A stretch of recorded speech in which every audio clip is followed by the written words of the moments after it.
Well, it's been a really fun day campaigning in Frimley Green today, and met a load of people at the door talking about lots of issues.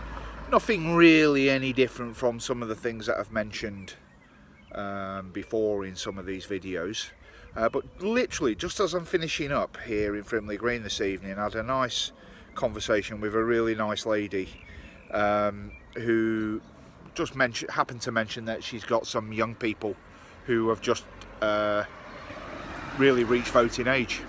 And I said, well look, I'm not going to insult your intelligence by trying to tell you which way you should vote.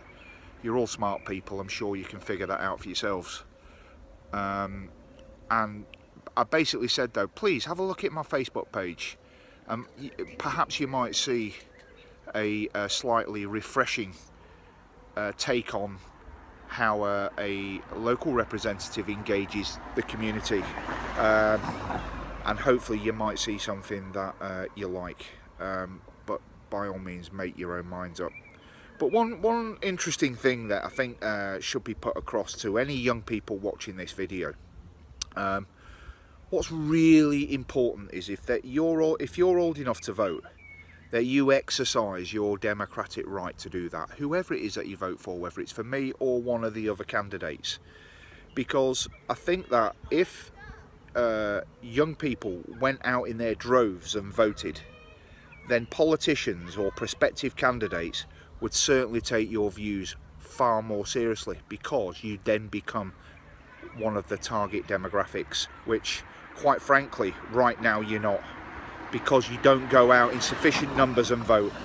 And that data is made available to political parties, and candidates can find out the age groups that are voting, and the lower end of the age groups, 18 to 26, are not actually voting in sufficient enough numbers to influence the candidates. So I do want to hear from you. I want to hear your views. I want to hear what you expect from me.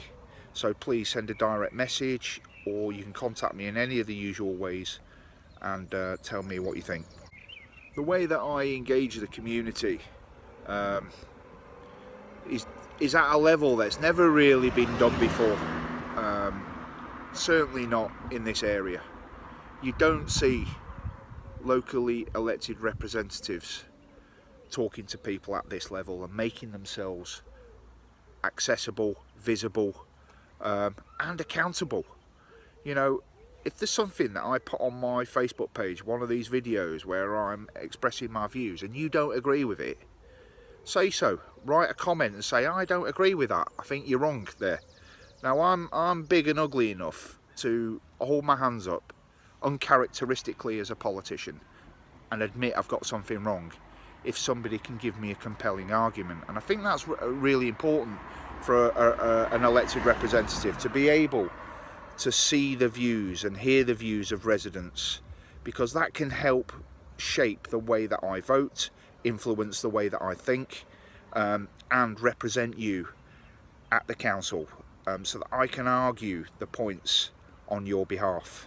So it's really important that you engage with me. You know, I keep saying over and over again, being a councillor is a partnership with the community. It's not about me, it's about you. And I can't adequately represent you if you don't tell me what you think. I really do want to hear what you think, even if it goes against what I think. Say so. Now, we're not going to agree on everything, and if I don't agree with you, I'll say so. Don't take it to heart, and if you don't, I won't if you disagree with me. But I can't be expected to put your viewpoint across if I don't know what that viewpoint is. So use the comments on these posts, or if you don't want to do it publicly, send me a direct message, send me an email, communicate, ring me, my phone number's available, call me if that's what you want to do, send me a text message, whatever it is, but I do want to hear from you.